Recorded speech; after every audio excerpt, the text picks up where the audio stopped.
शमूएल भविष्यवक्ता की पहली पुस्तक अध्याय 11। शमूएल भविष्यवक्ता की पहली पुस्तक अध्याय 11। तब अम्मोनी नहाश ने चढ़ाई करके गिलाद के याबेश के विरुद्ध छावनी डाली, और याबेश के सब पुरुषों ने नहाश से कहा, हमसे वाचा बांध और हम तेरी अधीनता मान लेंगे। अम्मोनी नहाश ने उनसे कहा, मैं तुमसे वाचा इस शर्त पर बांधूंगा कि मैं तुम सबों की दाहिनी आंखें फोड़कर इसे सारे इस्राएल की नामधराई का कारण कर दूं। याबेश के वृद्ध लोगों ने उससे कहा, हमें 7 दिन का अवकाश दे, तब तक हम इस्राएल के सारे देश में दूत भेजेंगे, और यदि हमको कोई बचाने वाला न मिलेगा तो हम तेरे ही पास निकल आएंगे। दूतों ने शाऊल वाले गिबा में आकर लोगों को यह संदेश सुनाया, और सब लोग चिल्ला चिल्ला कर रोने लगे।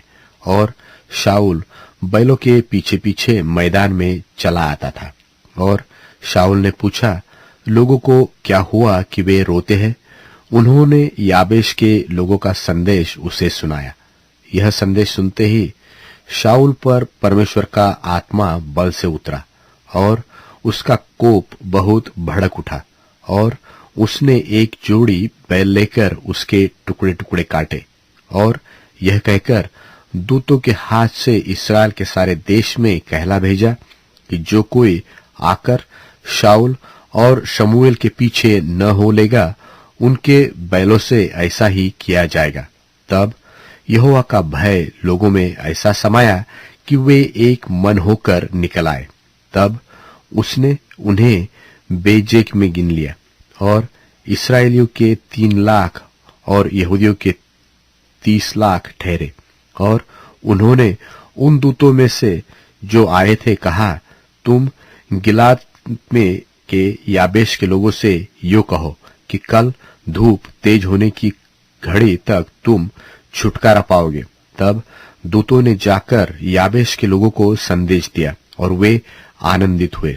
तब याबेश के लोगों ने कहा, हम कल तुम्हारे पास निकल आएंगे, और जो कुछ तुमको अच्छा लगे वही हमसे करना। दूसरे दिन शाऊल ने लोगों के 3 दल किए, और उन्होंने रात के पिछले पहर में छावनी के बीच में आकर अम्मोनियों को मारा, और घाम के कड़े होने के समय तक ऐसे मारते रहे कि जो बच निकले वे यहाँ तक तितर बितर हुए कि 2 जन भी एक संग कहीं न रहे। तब लोग शमूएल से कहने लगे, जिन मनुष्यों ने कहा था कि क्या शाऊल हम पर राज्य करेगा, उनको लाओ कि हम उन्हें मार डालें। शाऊल ने कहा, आज के दिन कोई मार डाला न जाएगा, क्योंकि आज यहोवा ने इस्राएलियों को छुटकारा दिया है। तब शमूएल ने इस्राएलियों से कहा, आओ हम गिलगाल को चले, और वहां राज्य को नए सिरे से स्थापित करें।